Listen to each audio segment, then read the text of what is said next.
Assalamualaikum warahmatullahi wabarakatuh. Waalaikumsalam warahmatullahi wabarakatuh. Mari kita mulai pembelajaran pagi ini dengan berdoa bersama-sama. Silakan ketua kelas salah satu memimpin doa.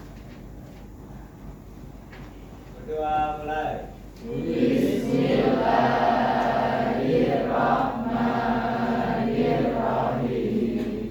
Raditu billahi rabban wa bil islami dinan wa bi Muhammadin nabiyya wa rasulah. Rabbi zidni ilman warzuqni fahman.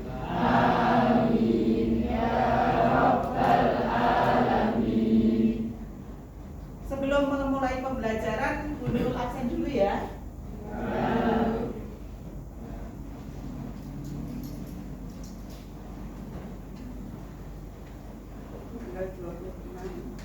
Ahmad Bivit, Aldesta, Ananda,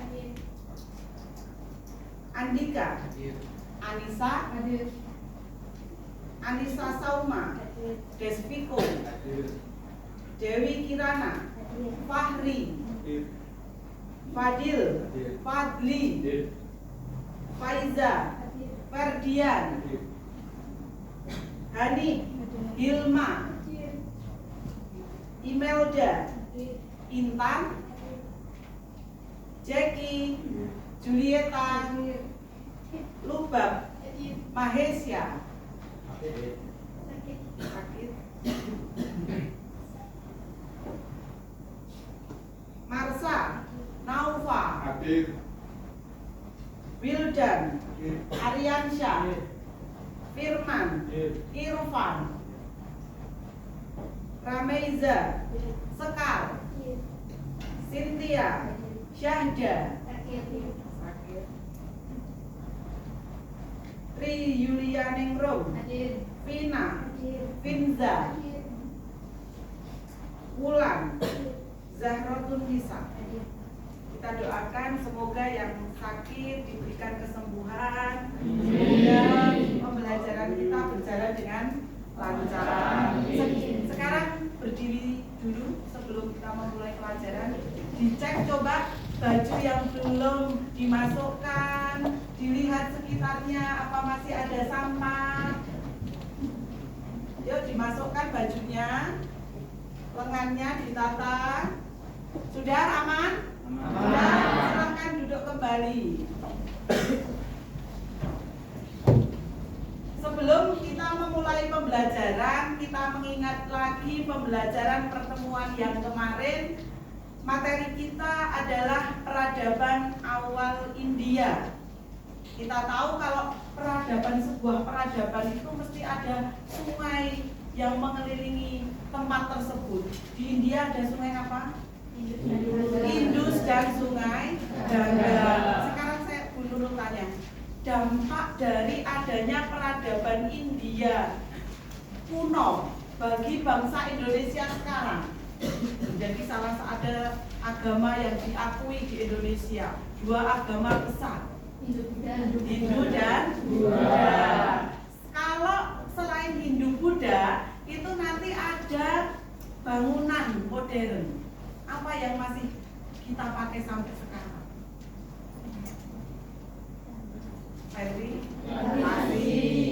sanitasi. Jadi wujud kota modern di India ada dua kota, yaitu Mohenjo-daro dan Harappa. Ya betul.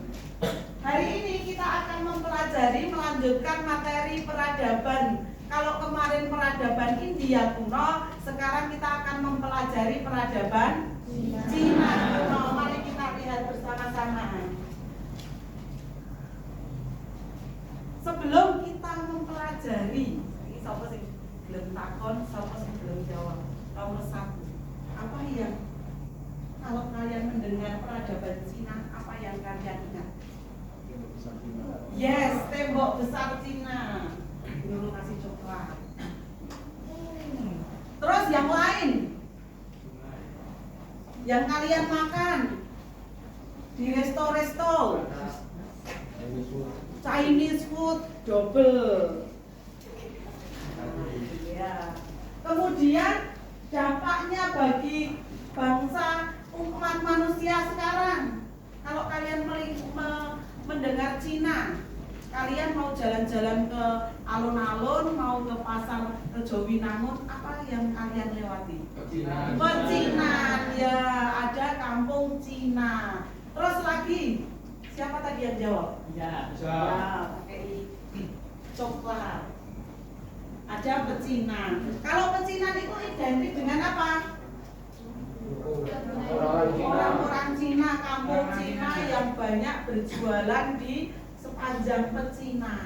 Sekarang kalau yang di pecinan itu, kalau kita selain itu berobat ke ke rumah sakit, pengobatan Cina yang terkenal itu ada apa? Pengobatan apa? Di pecinan ada toko apa namanya? Toko waras. Berarti ada pengobatan Sinsei. Ya enggak? Ya. Pengobatan Cina. Sekarang satu lagi, peninggalan peradaban Cina yang terkenal sampai sekarang. Kain sutra, oke. Kain yang dipakai oleh para konglomerat ya. Kemudian selain itu, seni lukis. Kemudian ada lagi keramik Cina. Ya, pakai apa? Coklat. Sudah ya. Jadi ada peninggalan Cina, ada pengobatan Cina, ada lagi Chinese food yang kalian sukai, kemudian ada lagi apa? Kampung Cina, pecinan, ada kain sutra. Jelas ya di sini ya? Sekarang selanjutnya Ibu akan menyampaikan lagi tujuan pembelajaran. Yang pertama, peserta didik dapat menganalisis keberadaan peradaban Cina kuno. Di mana tuh peradaban Cina kuno?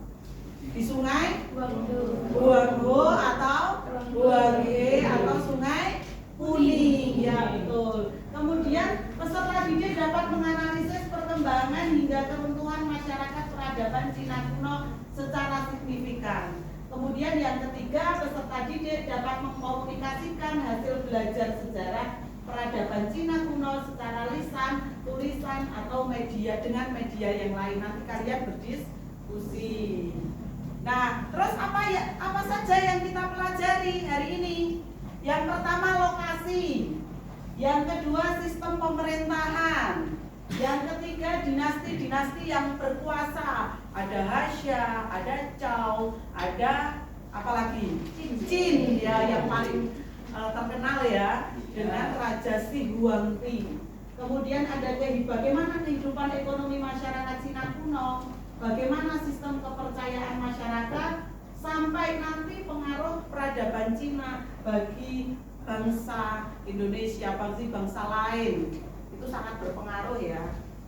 Kemudian kita lihat, sebelum kita lanjutkan, kita akan melihat video bagaimana peradaban Cina kuno itu berkembang. Nanti kita akan melihat sejarah tembok besar Cina ya. Silakan.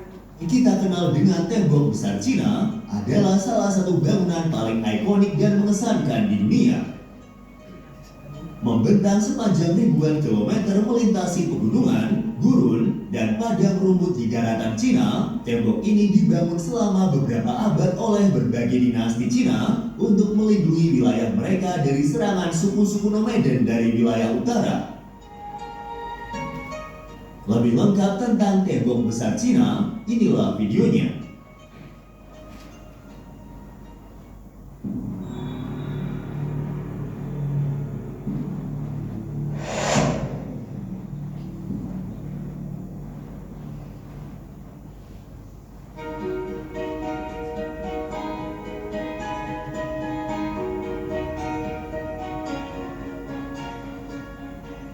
Tembok besar Cina adalah salah satu struktur buatan manusia paling megah dan monumental yang pernah dibangun dalam sejarah.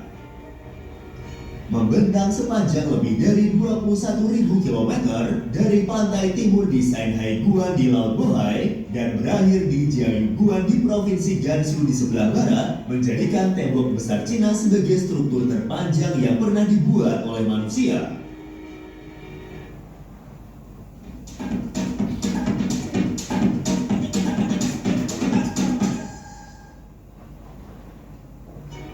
Bagian utama dari struktur bangunan ini sendiri terdiri dari tembok, lintasan kuda, menara pengawas, dan tempat perlindungan di tembok, serta mencakup benteng dan lintasan di sepanjang bangunan tembok tersebut.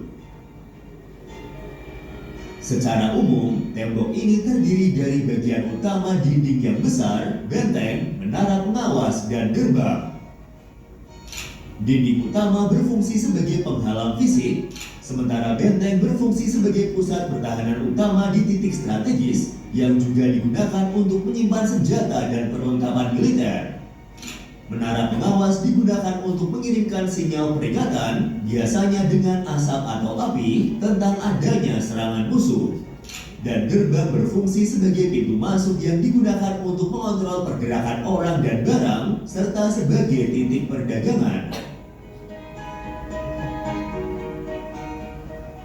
Tembok besar Cina bukanlah satu tembok tunggal, melainkan rangkaian tembok, benteng, dan menara pengawas yang dibangun di berbagai periode.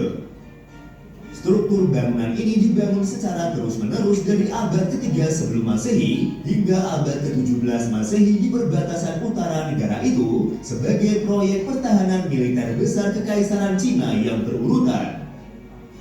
Tujuan utama pembangunan tembok besar adalah untuk melindungi wilayah Cina dari serangan suku-suku nomaden dari utara seperti Xiongnu dan Mongol. Selain pertahanan, tujuan lain dari tembok besar telah mencakup kontrol perbatasan yang memungkinkan pengenaan pajak pada barang yang diangkut sepanjang jalur sutra, regulasi atau dorongan perdagangan, dan pengendalian imigrasi dan emigrasi. Di era modern, tembok besar Cina telah menjadi salah satu ikon global.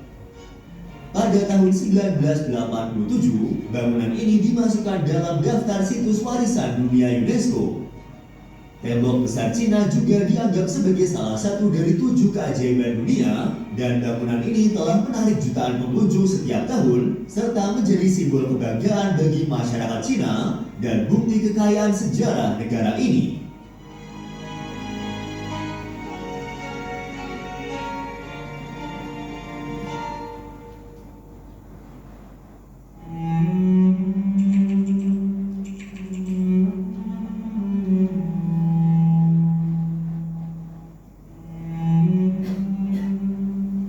Sejarah tembok besar Cina dapat ditelusuri kembali ke periode negara-negara berperang antara abad ke-7 hingga abad ke-4 sebelum Masehi.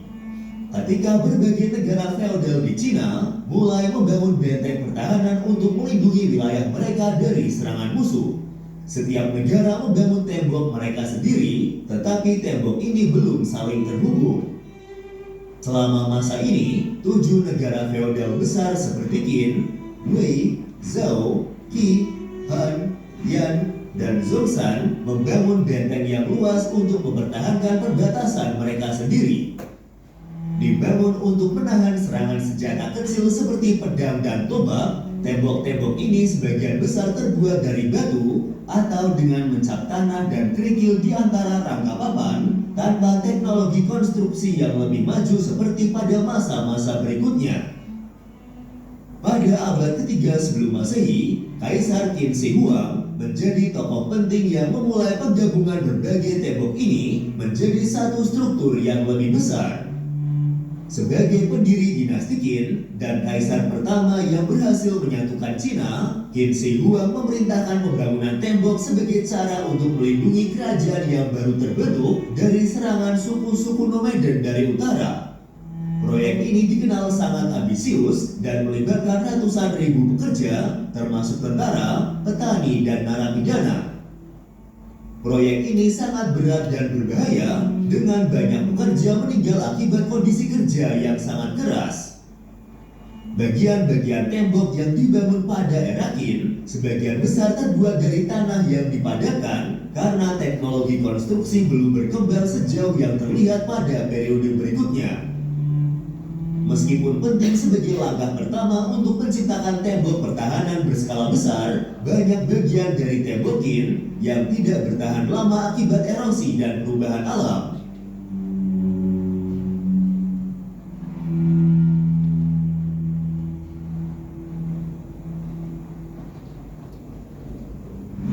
Setelah jatuhnya dinasti Qin, dinasti Han yang saat itu mengambil alih kekuasaan, melanjutkan pembangunan dan perluasan tembok. Salah satu fokus utama pada dinasti Han adalah melindungi jalur sutra yang merupakan rute perdagangan penting yang menghubungkan Cina dengan dunia barat. Untuk melindungi jalur ini dari ancaman serangan suku-suku Norwegian, tembok diperluas ke barat hingga ke wilayah yang sekarang dikenal sebagai Gansu dan Xinjiang. Selama era dinasti Han yang berlangsung hingga sekitar abad ke-3 Masehi, tembok tidak hanya berfungsi sebagai pertahanan militer, tetapi juga sebagai pengontrol perdagangan dan pengawasan imigrasi. Mereka juga mulai menggunakan batu dan batu bata pada bagian-bagian tertentu dari tembok untuk meningkatkan daya tahan, meskipun sebagian besar tembok masih terbuat dari tanah yang dipadatkan. Setelah berakhirnya era dinasti Han pada tahun 220 Masehi, pembangunan tembok besar Cina mengalami penurunan signifikan. Dinasti berikutnya, seperti dinasti Jin dan dinasti Sui, melanjutkan beberapa proyek pemeliharaan dan perbaikan, tetapi skala pembangunannya jauh lebih kecil dibandingkan dengan era Han. Fokus pada tembok kembali muncul selama dinasti Tang dan dinasti Song, meskipun perhatian lebih besar diberikan pada isu internal dan diplomasi. Pembangunan terbesar dan paling signifikan dari tembok besar Cina terjadi selama dinasti Ming pada sekitar abad ke-14. Pada masa ini, setelah bangsa Mongol berhasil diusir dan dinasti Yuan yang dikuasai Mongol digulingkan, para penguasa Ming sangat menyadari ancaman konstan dari utara. Ancaman ini yang terutama berasal dari bangsa Mongol mendorong pembangunan ulang dan perbaikan besar-besaran tembok yang sudah ada serta penambahan bagian-bagian baru. Salah satu fungsi utama tembok besar Cina selama masa dinasti Ming adalah sebagai pertahanan militer. Tembok ini bukan hanya penghalang fisik, tetapi juga bagian dari sistem pertahanan yang lebih besar yang mencakup garnisun militer di benteng-benteng dan menara pengawas. Di sepanjang tembok, tentara ditempatkan untuk memantau pergerakan musuh dan menanggapi serangan dengan cepat.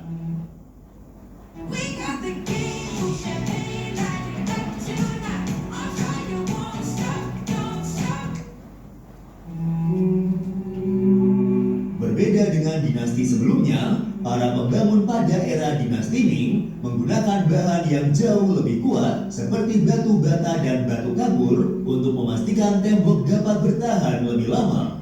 Pembangunan ini juga mengintegrasikan sistem menara pengawas, gerbang besar, dan benteng pertahanan. Menara pengawas ditempatkan pada interval reguler di sepanjang tembok dan sinyal peringatan, biasanya berupa asap atau api, dapat dikirimkan dari satu menara ke menara lainnya untuk memberikan informasi tentang ancaman yang akan datang. Bagian tembok yang dibangun pada masa dinasti Ming adalah yang paling ikonik dan terkenal hingga saat ini. Desain tembok pada masa ini juga lebih kokoh, mencerminkan kemajuan teknologi konstruksi pada era dinasti Ming. Tembok-tembok batu bata setinggi sekitar 7-8 meter dengan lebar sekitar 6 meter memungkinkan penempatan pasukan dan pengangkutan peralatan militer di sepanjang bagian atasnya.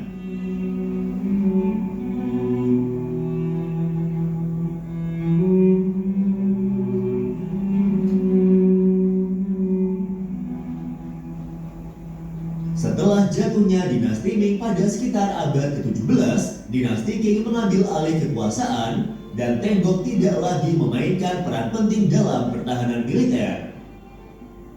Hal ini disebabkan oleh kenyataan bahwa ancaman dari suku-suku nomaden seperti Mongol dan Manchu mulai menurun setelah bangsa Manchu berhasil menaklukkan Cina dan mendirikan dinasti Qing. Di bawah kekuasaan Qing, batas wilayah Cina meliputi wilayah yang lebih luas di dalam dan luar tembok yang juga meliputi wilayah Manchuria dan Mongolia, sehingga pembangunan di tembok besar dihentikan. Banyak bagian dari tembok besar mulai ditinggalkan dan dibiarkan rusak seiring berjalannya waktu. Erosi alam, kurangnya pemeliharaan, dan pencurian batu bata dari tembok untuk konstruksi lokal menyebabkan beberapa bagian tembok runtuh. Di sisi lain, para penguasa dinasti Qing di Manchuria membangun sebuah sistem parit dan tanggul yang dikenal dengan palisan Milo, serta memperbaiki beberapa bagian tembok besar yang dibangun oleh dinasti Ming yang berfungsi sebagai batas alamiah dan buatan untuk memisahkan wilayah Manchuria dari wilayah lain di Kekaisaran Qing, khususnya untuk mengontrol imigrasi dan mencegah orang Han bermigrasi ke tanah Manchu dan melindungi sumber daya alam di daerah tersebut.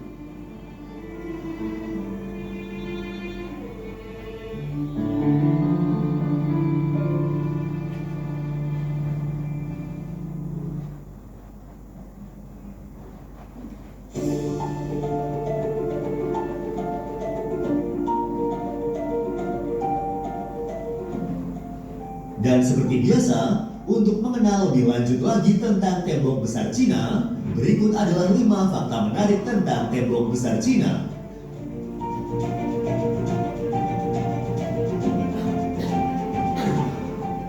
Dalam bahasa setempat, tembok besar Cina dikenal dengan nama Changcheng yang berarti tembok panjang, atau dengan nama yang lebih panjangnya yang disebut dengan Wanli Changcheng yang secara harfiah berarti tembok panjang 10.000 mil. Jika dilihat dari sejarahnya, pembangunan tembok besar Cina memakan waktu kurang lebih sekitar 2000 tahun. Diperkirakan bagian pertama tembok ini dibangun sejak 771 sebelum Masehi, sementara proyek pertama yang signifikan dimulai pada era Kaisar Qin Shi Huang pada sekitar 221 sebelum Masehi, dan pembangunan terus berlanjut hingga era dinasti Ming hingga abad ke-17.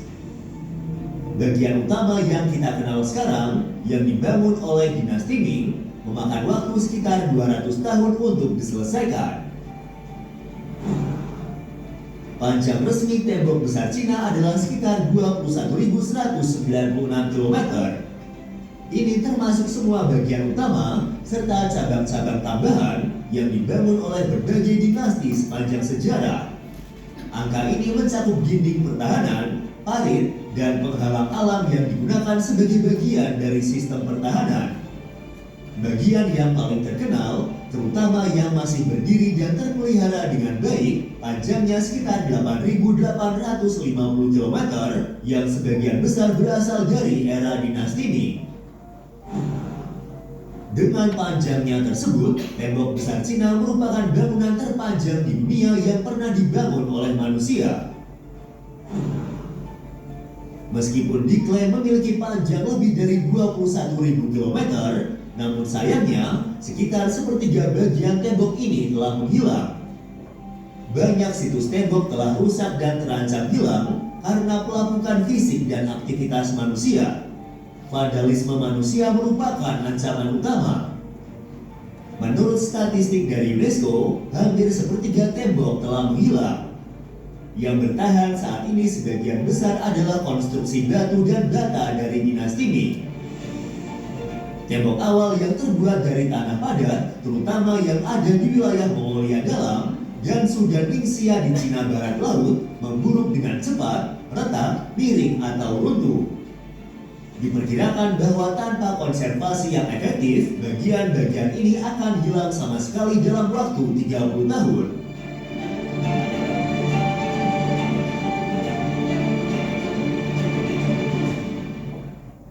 Itulah tadi sedikit informasi, rangkuman sejarah, dan 5 fakta menarik tentang tembok besar Cina. Terima kasih sudah menonton dan tunggu. Itu salah satu peninggalan fenomena kalau kita punya Borobudur yang dibangun abad ke-6, ini jauh ribuan tahun sebelum Masehi, 771 sebelum Masehi, bisa membuat bangunan yang sangat panjang ya, 21.000 kilometer. Katanya kalau jalan itu membutuhkan waktu 18 bulan. Sekarang sebelum kita lanjutkan materi, biar nggak pada ngantuk, kita senam peregangan dulu ya. Coba matanya dibuka, kemudian kita senam peregangan bareng-bareng. Yuk gerak ya. Dulu putarkan. Yuk kita senam peregangan bareng. Yuk yang ngantuk. Let this be the time of our lives. Oh, let me see the light Yuk. and feel so beautiful. Let this be the time of our lives. Beauty is vain, charm is deceitful, strength is my friend, 'cause luck is unfaithful, praise is my mate, world what I made, reaching for the stars so you know where to find me. It is my view, set me on fire, you should Yuk semangat. I'm flying higher, they're rude, they're fool, they're trying to break my soul, they won't, they don't, and I wanna dance tonight until forever. Let this be the time of our lives. Oh, let me see the light and feel so beautiful. Let this be the time of our lives. She knows when she wake up. She don't even need no single makeup. That's my woman, she picked up. Ready for the world, she always face up. You can do the light shine from within. She on fire, love and kick in. Swing from the road where she sits in. When she speaks, the story begins. She's a homemaker, record breaker. Walk on breaker, they just make her watch her play. Say a prayer, she know that I won't forever. She dance like no one else's business. She dance from every man's wish list. She the illest, most step the realest. To the lights on, we about to business. Until forever. Let this be the time of our lives. Oh, let me see the light and feel so beautiful.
dibagi.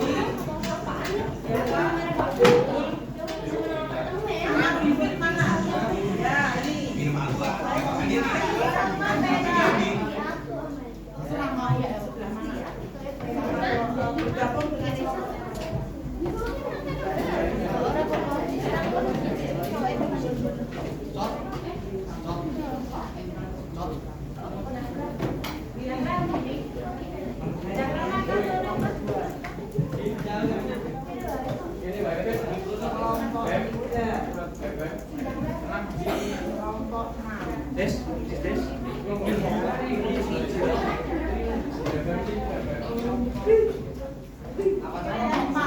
kelompok 4.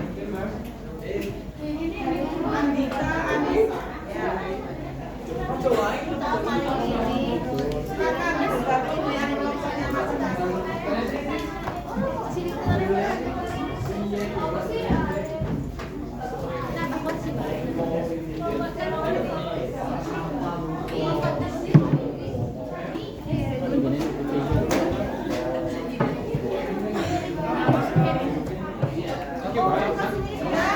Sudah bergabung dengan kelompoknya masing-masing. Silakan menurut kasih waktu lembar kerjanya dikerjakan, ditulis nanti waktunya 15 menit. Ya. Coba dibuka bukunya, LKPD-nya dikerjakan.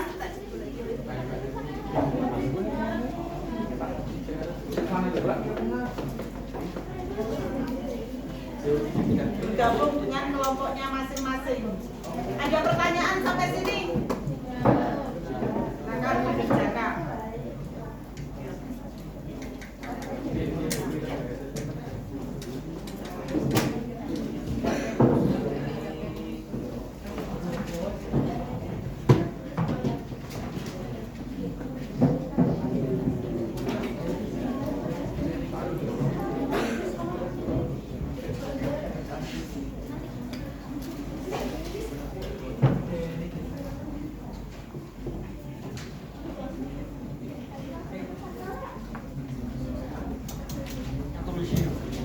Nanti ada yang menulis 1, ada yang presentasi 1. Kemudian nanti ada yang menjawab pertanyaan 1. Ya.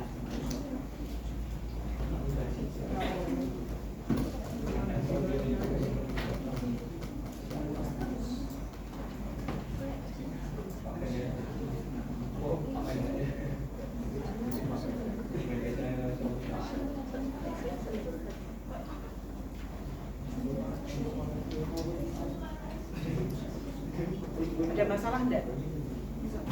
Sudah bisa?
Ada yang ingin ditanyakan sampai di sini? Bisa mengerjakannya? Bisa. Nanti presentasi satu persatu, ada yang jadi moderator satu, ada yang mempresentasikan satu, kemudian ada yang menjawab pertanyaannya. Ya. Nggak usah tergesa-gesa, dicek lagi jawabannya, lembar kerjanya dicek lagi sudah benar atau belum.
Kelompok 6 ya sudah dipersiapkan siapa yang moderator, siapa yang menyampaikan hasil.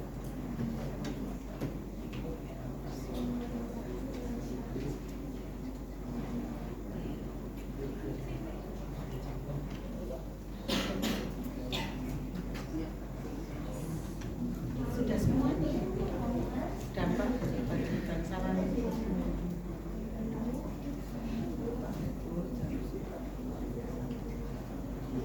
Ada lagi dibuka LKS-nya coba. Masih ada teknik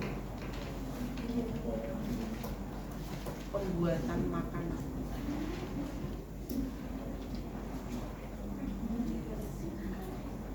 Gastronomi, seni pembuatan makanan.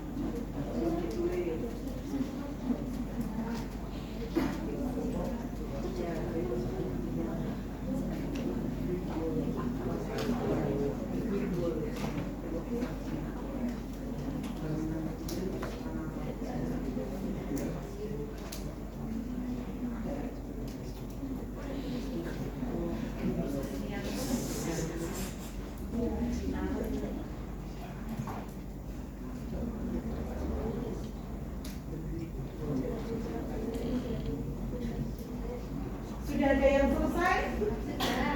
Ya, ditunggu sebentar. 4 menit lagi nanti kita presentasi.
maju semua. Perkenalan kelompok. Kemudian nanti ada yang mempresentasikan.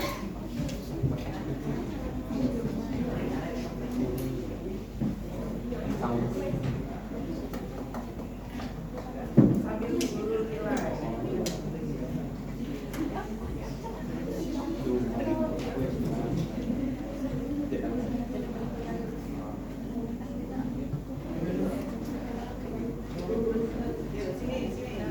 Untuk mic enggak? Kalau untuk boleh, oke, boleh memakai mic.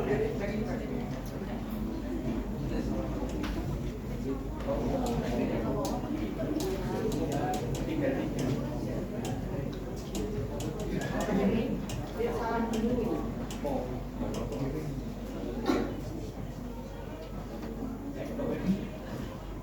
Ayo, coba lamun. Assalamualaikum warahmatullahi wabarakatuh. Kami dari kelompok nomor 1 ingin mempresentasikan dari Cina dulu.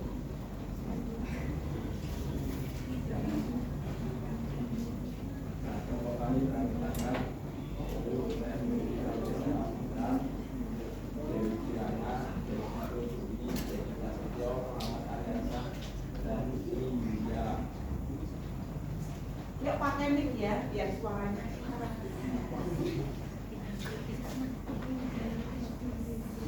Silakan. Bacakan. Yang pertama yaitu lokasi peradaban Cina kuno. Cina kuno berkembang di kawasan limbah Sungai Huanghe yang sekarang itu Huanghe. Sungai tersebut berhulu di pegunungan Guanyin di Tibet dan bermuara di Laut Kuning. Untuk pemerintahan Cina kuno, di feodal dalam sistem ini kaisar tidak menangani langsung urusan kenegaraan. Kedudukan kaisar dianggap sakral dan kaisar dihormati sebagai utusan atau bahkan anak dewa langit. Untuk unitaris, dalam sistem ini kaisar berkuasa mutlak dalam pemerintah. Kekuasaan negara berpusat di tangan kaisar. Oleh karena itu, kaisar boleh ikut campur tangan dalam segala urusan politik praktis.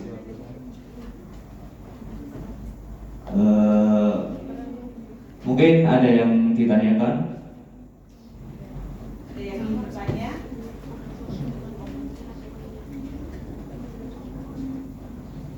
Yuk. Kalau nggak ada yang bertanya, nanti ada yang dikasih pertanyaan ya? Ya. Silakan mau ngasih pertanyaan ke siapa? Nanti yang bisa menjawab dulu kasih hadiah. Voucher jajan kasih. Silakan dikasih pertanyaan kalian. Terserah siapa yang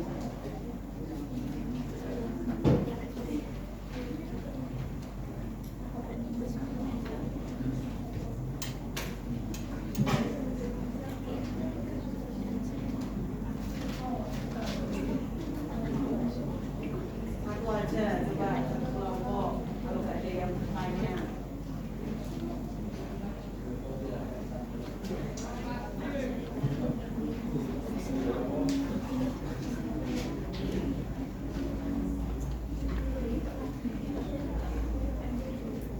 Masih ada yang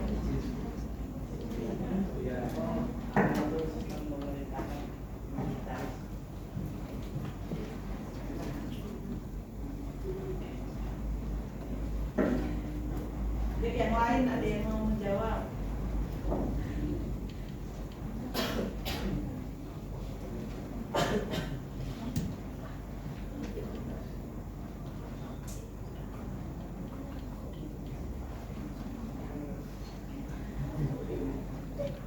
Bersifat mutlak. Ada yang tahu? Sistem pemerintahan unitaris, ada yang bisa menjawab?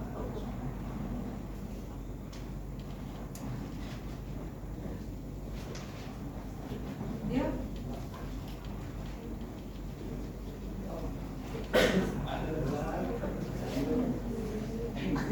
Bersifat mutlak.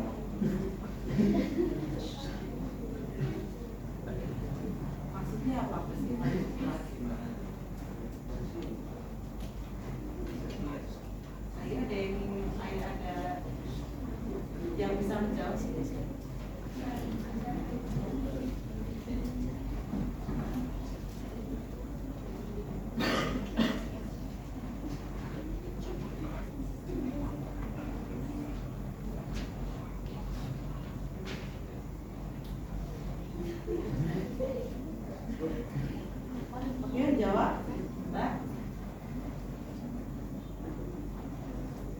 Dijawab dulu. Yang bisa.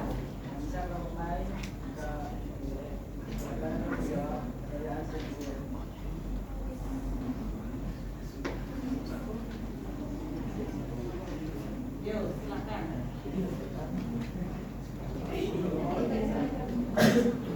Ya, silakan.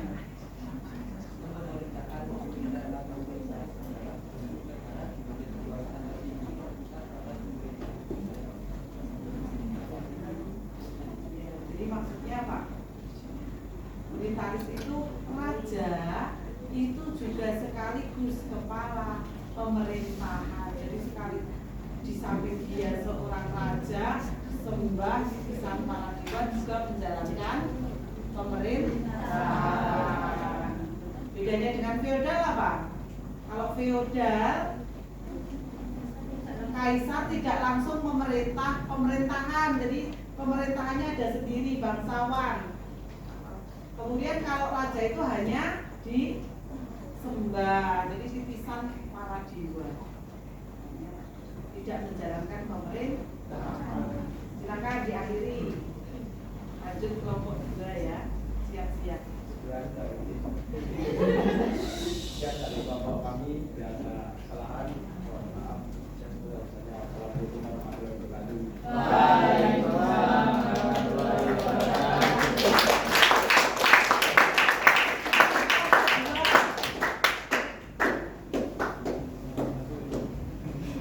Kelompok 2.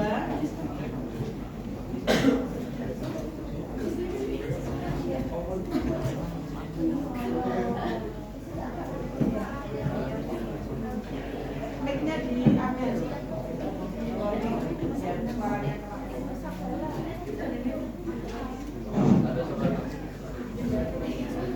Assalamualaikum warahmatullahi wabarakatuh.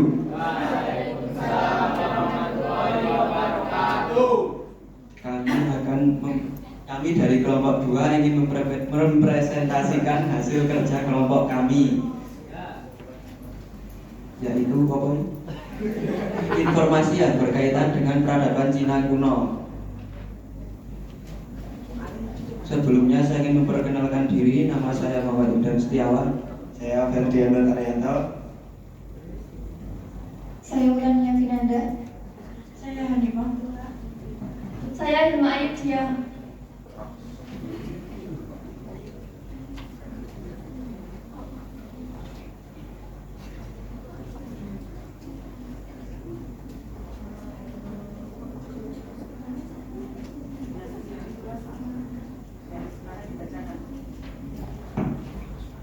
Dinasti yang pertama yaitu dinasti Xia.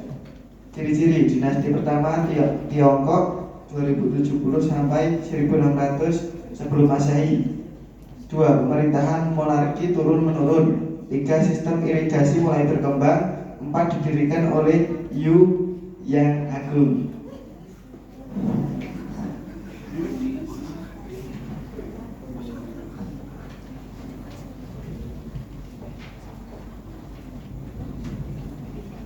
Dinasti Shang. Ciri-ciri dinasti Shang yaitu dinasti tertua dengan bukti arkeologis nyata, sistem kepercayaan animisme dan pemujaan leluhur. Mata pencarian utama yaitu beternak dan bertani.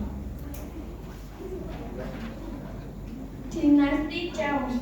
Penggunaan mata uang dan supi, dinasti terpanjang dalam sejarah Tiongkok. Kekuasaan dibagi kepada bangsawan dari keluarga kerajaan.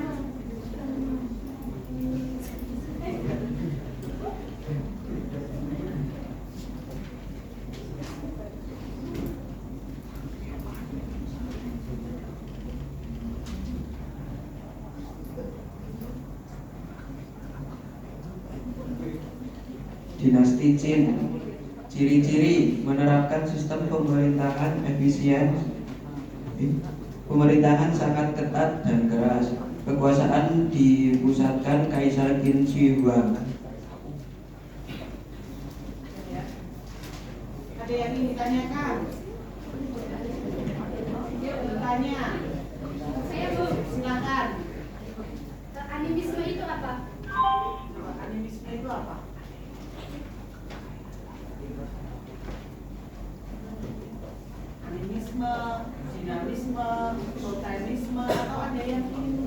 menjawab? Dari kelompok lain, apa itu animisme?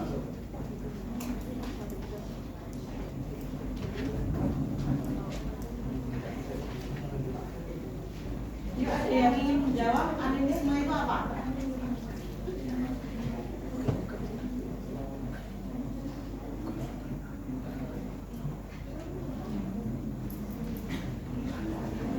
Kepercayaan yang meyakini bahwa segala sesuatu di alam semesta termasuk benda mati, hewan, tumbuhan, dan tempat-tempat tertentu. Ya. Jadi ada kekuatan roh, ada kekuatan selain kekuatan manusia. Besok jajan di koperasi 10.000 ya. Dapat voucher. Jadi ya. Ya, udah ya, diakhiri ya. Satu aja ya pertanyaannya ya. Diakhiri. Sekian presentasi dari kelompok kami. Bila ada banyak kesalahan, saya mohon minta maaf yang sebesar-besarnya. Wassalamualaikum warahmatullahi wabarakatuh.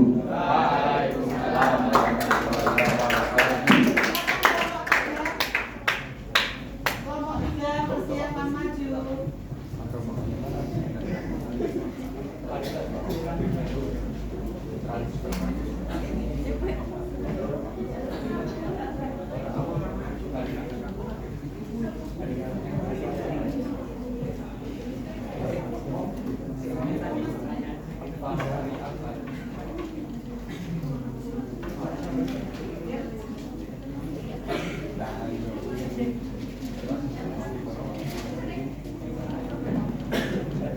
Assalamualaikum warahmatullahi wabarakatuh.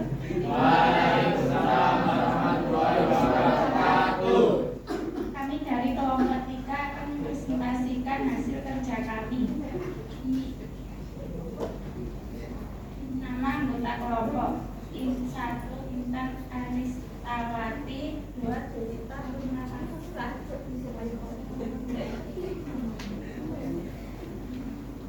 Bisa nggak? Kalau nggak bisa, sedang Julita Purnamasari, Masa Eka, Syahda Titania, Zahra Susnisa, Imelda Istri Amanda.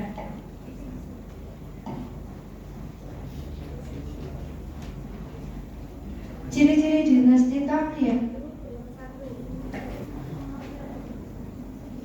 Masa keemasan budaya, seni, dan sastra Tiongkok. 2. Terbuka terhadap budaya asing dan perdagangan internasional. 3. Agama Buddha berkembang. 2. Ciri-ciri dinasti Sung. 1. Kemajuan teknologi, kompas, mesin cetak, bubuk mesiu. 2. Perdagangan dan ekonomi kota. 3. Pertumbuhan penduduk dan urbanisasi meningkat.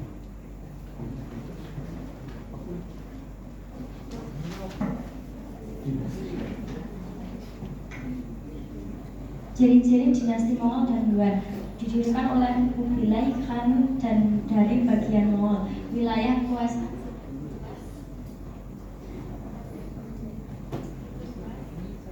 Asia hingga Eropa Timur, memindahkan ibu kota ke Beijing. Dinasti Ming membangun kota terlarang di Beijing, menyempurnakan ekspedisi laut oleh dinasti Manchu, dinasti terakhir dalam sejarah kekaisaran.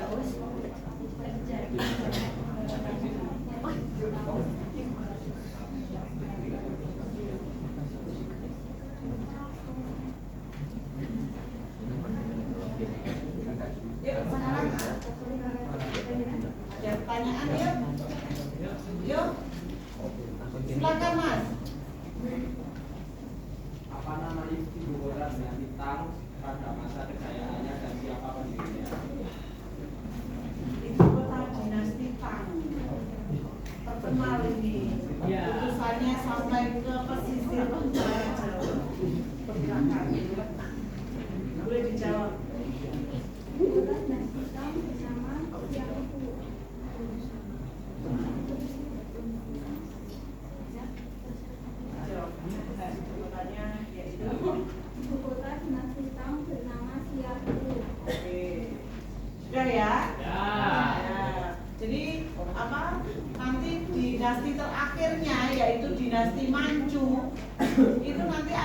sebuah revolusi besar pimpinan siapa? Dr.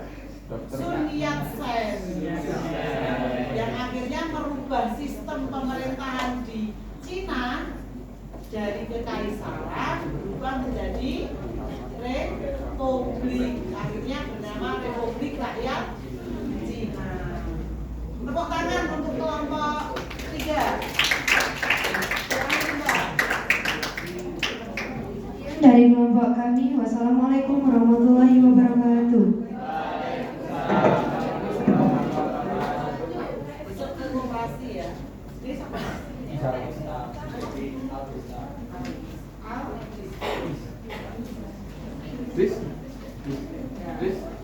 Yuk kelompok selanjutnya.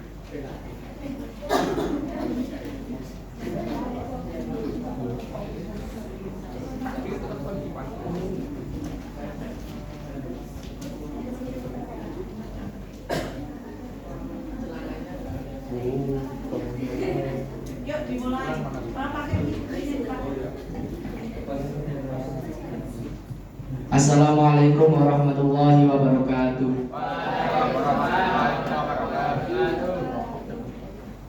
Kami dari kelompok 4 ingin mempresentasikan peradaban Cina kuno yang beranggota 1.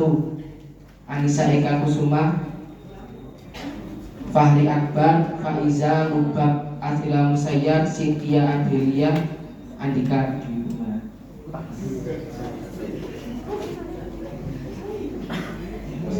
Silakan disampaikan. Kehidupan ekonomi Cina kuno menitik beratkan pada sektor pertanian di Sungai Huanghe dan Yangtze. Pertanian ini menghasilkan padi, gandum, kedelai, sayuran, buah-buahan lalu berkembang. Para kaisar membangun jalan raya dan pusat perdagangan serta menetapkan mata uang tunggal sebagai alat tukar dalam perdagangan. Kemudian Kaisar Cina pada masa dinasti Han membangun jalur sutra yang menghubungkan rute perdagangan antara Romawi. Komoditas yang utama yang diperdagangkan yakni kain sutra.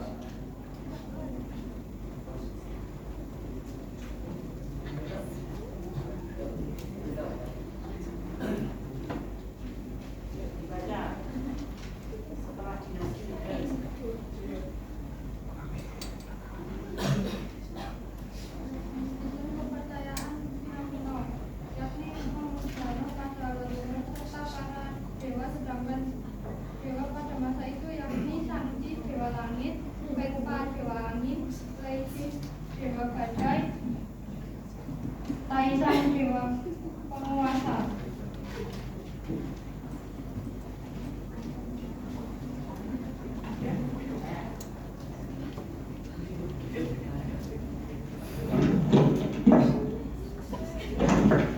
Ya, yang belum.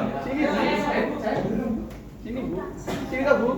Yuk ditentukan siapa yang mau ditunjuk. Yang itu aja. Ya, belum. Siapa namanya? Dikasih. Padli. Padli. Ya wis, aku tahu. Yuk Padli. Pertanyaannya apa Padli? Siapa nama dewa yang dipuja oleh masyarakat Cina kuno?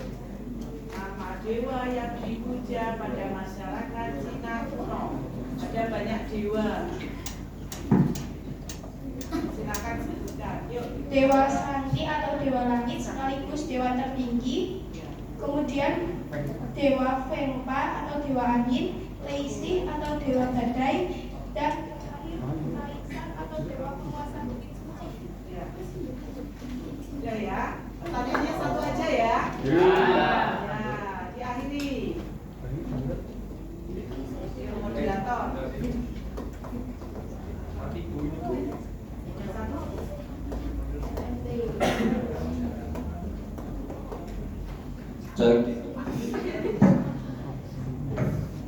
Sekian presentasi dari kami. Apabila ada kesalahan, mohon maaf. Wassalamualaikum warahmatullahi wabarakatuh.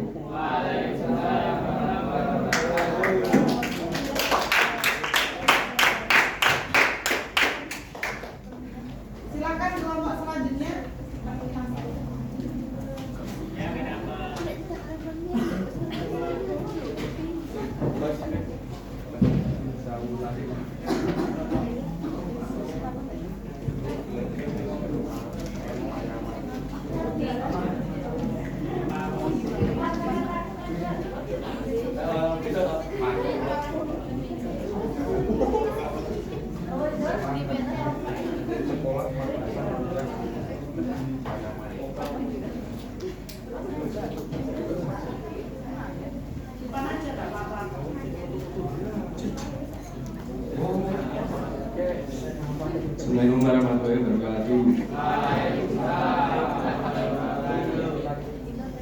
Kami dari kelompok 5 akan mempresentasikan peradaban Cina kuno. Nama anggota. Saya Ahmad Bibi. Saya Ridwan.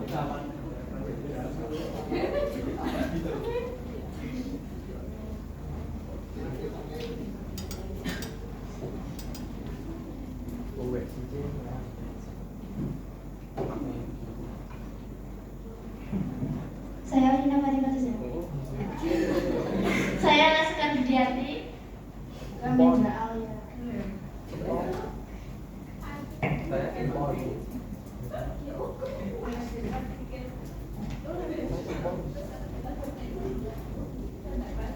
Seni filsafat Cina kuno. Tokoh yang berjasa dalam membangun tradisi itu adalah Confucius,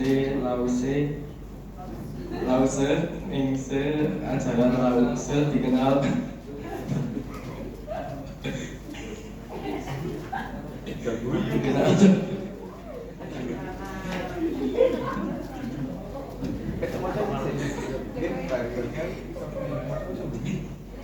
Lause, Mingse, Confucius.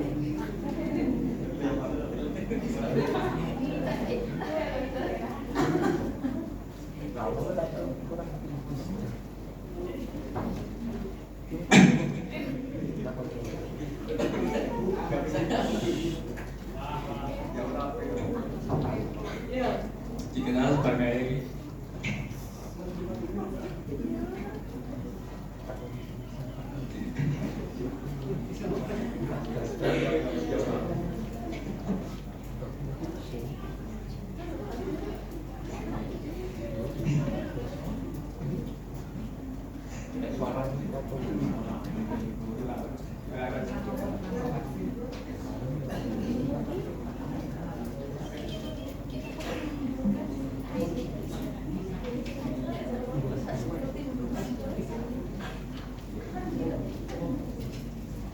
dari awal. Seni filsafat Cina kuno. Tokoh yang berjasa dalam membangun tradisi itu adalah Mingse. ajaran Lause dikenal sebagai Lause yang tertulis dalam buku tahun.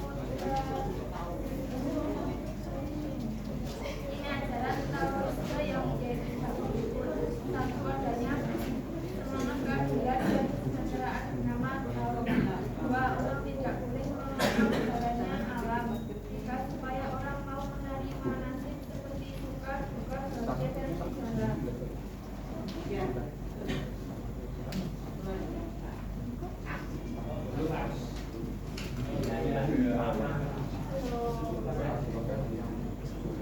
Hasil kebudayaan Cina kuno. Yang pertama ada seni sastra dan seni bangunan. Contoh dari seni bangunan adalah The Great Wall of China atau Tembok Besar Cina. Yang kedua ada bangunan kuil dan istana. Apakah ada yang ingin ditanyakan? Siapa mau siapa? Satu aja. Arya. Inti ajaran Taoisme yaitu Ini ajaran Taoisme.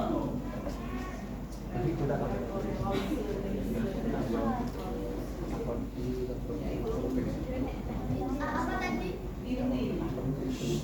ini ajaran Taoisme yaitu dalam jelas orang Ini ajaran Taoisme.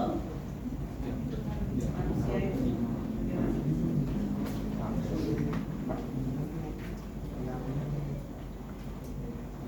Ini ajaran Taoisme.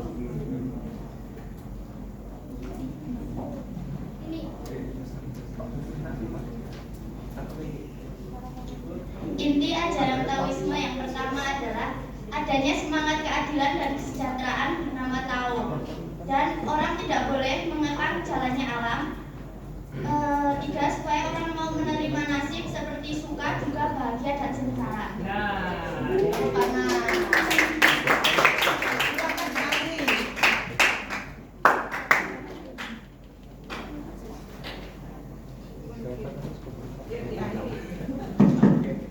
Sekian presentasi dari kelompok kami, kurang lebihnya kami mohon maaf. Wassalamualaikum warahmatullahi wabarakatuh.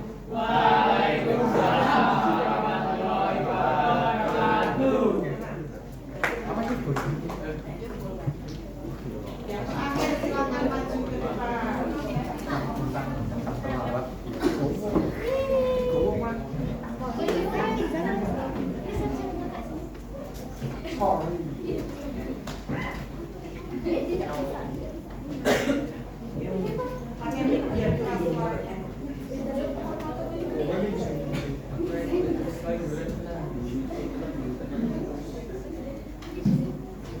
Assalamualaikum warahmatullahi wabarakatuh. Waalaikumsalam warahmatullahi wabarakatuh. Kami dari kelompok 6 akan mempresentasikan hasil kelompok kami.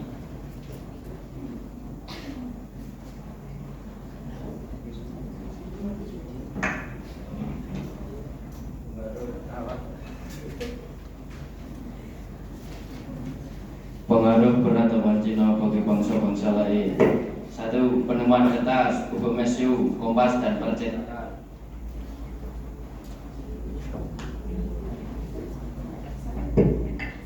2. Jalur sutra, perdagangan internasional, sutra porselen teh. 3. Filsafat Konfusianisme dan Taoisme memengaruhi Jepang, Korea, dan Vietnam. Yang keempat, teknik pertanian, padi, dan irigasi menyebar ke Asia. 5. Sistem birokrasi dan ujian pegawai negeri ditiru bangsa lain. 6. Ilmu bela diri seperti kungfu. 7. Kuliner Indonesia yang dipengaruhi oleh Cina seperti siomay, mie ayam, pipiau, dan lain-lain. 8. Meramu obat-obatan untuk berbagai jenis penyakit dari tanaman herbal.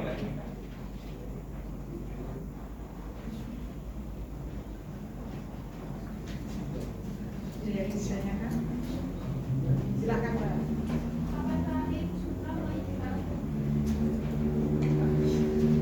Kapan kain sutra mulai dikenal?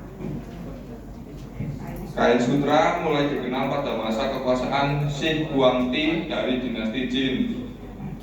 Oke. Sudah ya. Nah, tepuk tangan untuk kelompok terakhir, kelompok 6. Sekian dari kami. Mohon maaf. Assalamualaikum warahmatullahi wabarakatuh. Waalaikumsalam warahmatullahi wabarakatuh. Oke.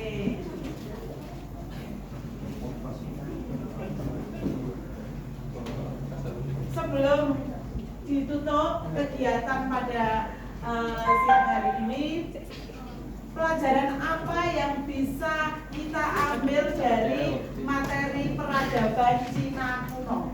Coba. Apa? Sejarah Cina kuno. Yang lain, pelajaran apa kita yang paling penting itu belajar dari peristiwa masa lalu. Coba pelajaran apa yang bisa kita ambil dari peradaban Cina kuno? Coba. Gimana? Yang nomor 1 apa? Ya, terus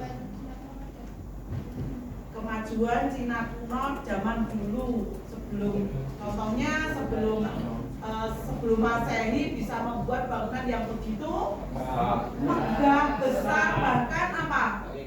Bahkan kokoh sampai sekarang. Coba orang kita yang buat 30 tahun sudah expired, sudah harus direnov, itu sudah ribuan tahun. Coba pelajaran apa lagi simpulannya dari peradaban Cina kuno? Misal yang pertama apa? Teknik perkembangan apa? Teknologi. Ya, teknologi pertanian, pencampuran pupuk. Yang kedua apa lagi? Chinese food, sampean food court. Apa ada makanan khas Cina? Contohnya yang kalian suka apa? Mie ayam. Apa siomay? Kue tiao. Bakpao. Kalau di ada masyarakat Tionghoa itu kalau apa? Hari besar mereka ada kue apa? Kue keranjang yang terkenal. Terus lagi kesenian yang sering kalian tonton di pecinan, barongsai. Kemudian lagi bela diri apa? Kungfu. Yes, betul. Kemudian yang kita pakai kain, ya kain sutra. Satu lagi, orang Cina itu kalau datang ke suatu tempat tidak ada yang niatnya untuk menjajah. Makanya banyak negara-negara yang menerima kedatangan orang Cina. Itu. Jadi mereka itu memang dari jiwanya itu adalah jiwa berdagang. Nek sampean timbang gula ini wong Jawa itu jelek engko ndak tembus, engko ndak apa kurang timbangane. Nek orang Cina enggak harus pas. Kalau nggak butuh pembantu ya nggak cari pembantu, dia tenaganya dia sendiri. Coba ini made in apa? Mana ini? Cina. Ini Cina. Ini China. Mereka berdagang, membawa keramik dari Cina ke Nusantara, ke Malaka. Nanti dari Malaka membawa ke Konstantinopel, membawa rempah-rempah untuk berdagang di Eropa. Nanti Eropa kembali lagi ke Cina membawa kain. Itu terus. Jadi banyak hal yang bisa kita pelajari dari peradaban Cina. Satu lagi, kesehatan apa di bidang kesehatan? Sinse ya.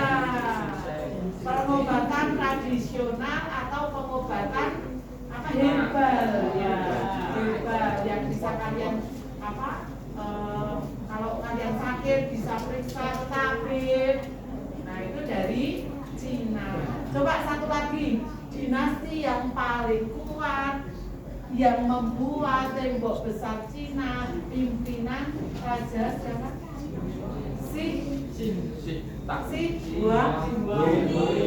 Itu merupakan raja yang paling kuat. Di samping dia membuat tembok besar Cina, juga menyatukan mata uang, tulisan, itu dipelopori oleh si dua. Sampai di sini ada yang ingin ditanyakan? Sudah? Lah, besok kita setelah Cina kita akan mempelajari materi peradaban. Coba dilihat bukunya. Afrika di mana? Mesir ada apa? Piramid. Ada lagi? Apa? Unta. Belum ya, betul. Apa? Sphinx. Ada sungai Nil. Nah, sebelum kita sampai ke Mesir, kalian baca novel dulu. Novelnya Habibur Rahman Elvira itu bagus banget tentang Mesir, tentang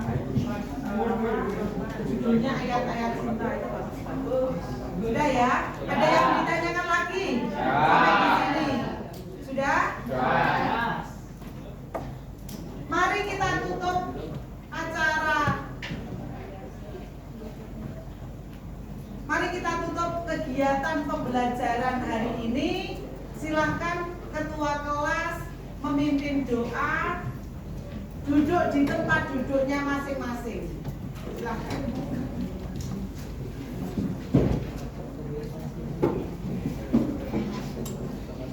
Silakan sebelum diakhiri tempat duduknya ditata, kemudian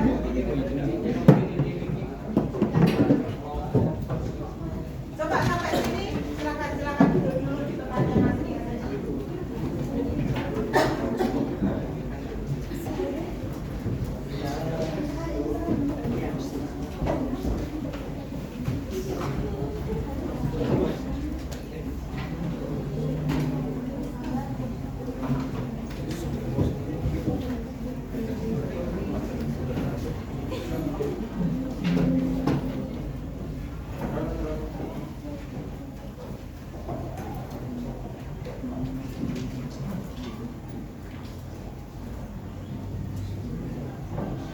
Minggu depan kita akan mempelajari apa?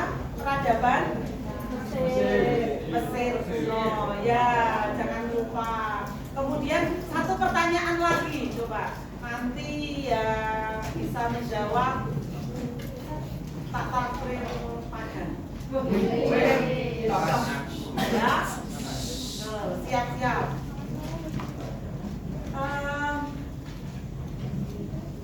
Bangunan ini merupakan salah satu bangunan di Cina. Tempat pemujaan para dewa. Yes, bangunan kuil. Ini tak praktek. Terus satu lagi.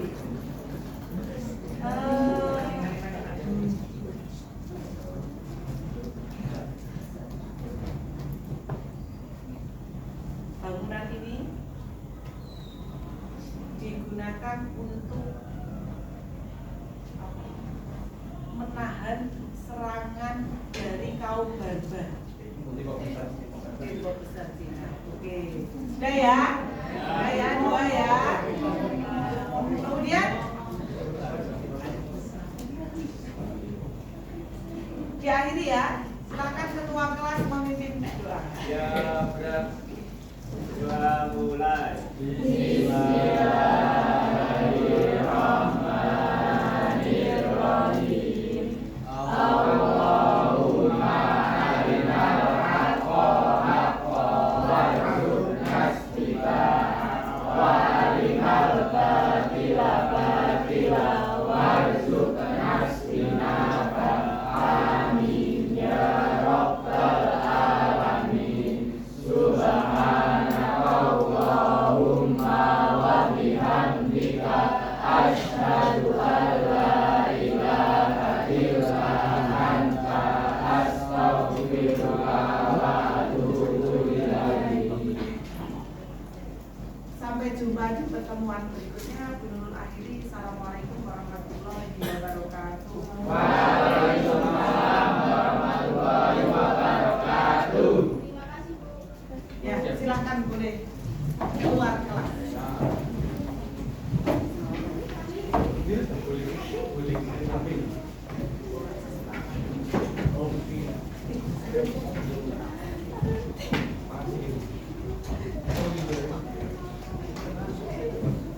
Makasih Ibu.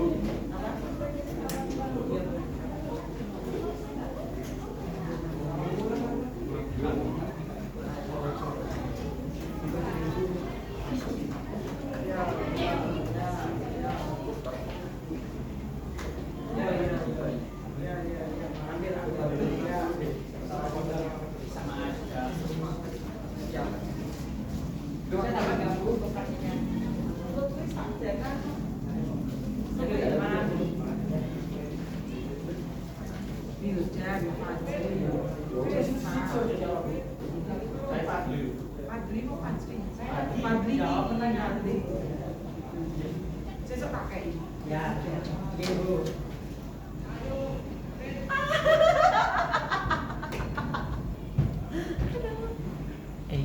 Selesai nih di. Mau gue dipotong. Iki tau. Iki tau.